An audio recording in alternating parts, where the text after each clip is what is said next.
Ate omusumba Christopher Kakooza agguddewo ennyumba z'Affaaza ezimbiddwa ku kigo kya St Andrew Kaggwa Kichwa-Mpoma nga zimaze emyaka 11 nga zizimbibwa.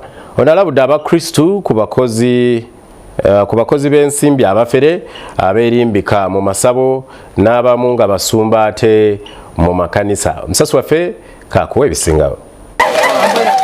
Omusumba wa Kereziya atwala essaza ly'e Lugazi Christopher Kakooza agguddewo ennyumba y'Affaaza ezimbiddwa abakristo mu kigo kya St Andrew Kaggwa Kichwa-Mpoma mu ggombolola ya Nama mu disitulikiti y'e Mukono emaze emyaka 11 ng'ezimbibwa.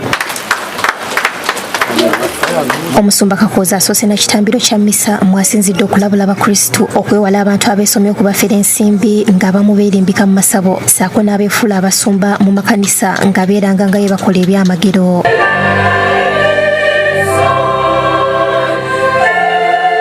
Akati amasabo mulimu ga mirundi ebiri. Essabo erisooka bizinesi. Kati abantu tebalina kye bakola bazuula nti buli kimu basobola okukikola mu bizinesi.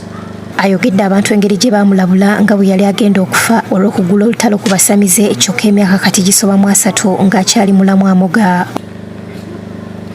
Nga ntabala eri n'eri ne baga Ffaaza oyo ayolekedde okufa agenda wakula amasabo n'ebyebasinza. Oluvannyuma agguddewo ennyumba y'Affaaza wakati mu nkuba ebadde etonnya n'agiwa omukisa. Abadde ayambibwako bwana bukulu w'ekigo kya Kichwa Ffaaza Dennis Kibirige n'omuyambi we Ffaaza Henry Wamala ssaako Ffaaza Ignatius Ndawula bwana bukulu w'e Naggalama ne Ffaaza John Mary Vianney Cheyune bwana bukulu wa St Charles Rwangwa Buguju. Ffaaza Kibirige ategeezezza nti mu kulambula abakristu mu kigo kino bangi balina amasabo maka gaabwe wabula ng'afubye okubabuulira enjiri okuva ku by'ensi.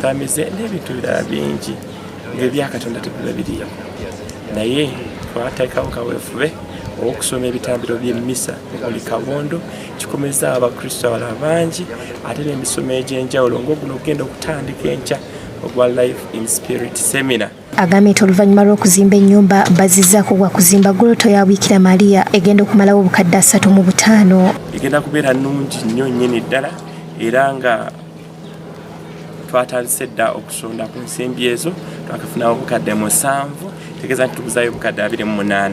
Henry Subuga yakusakidde eggwire ino Crabkedde TV.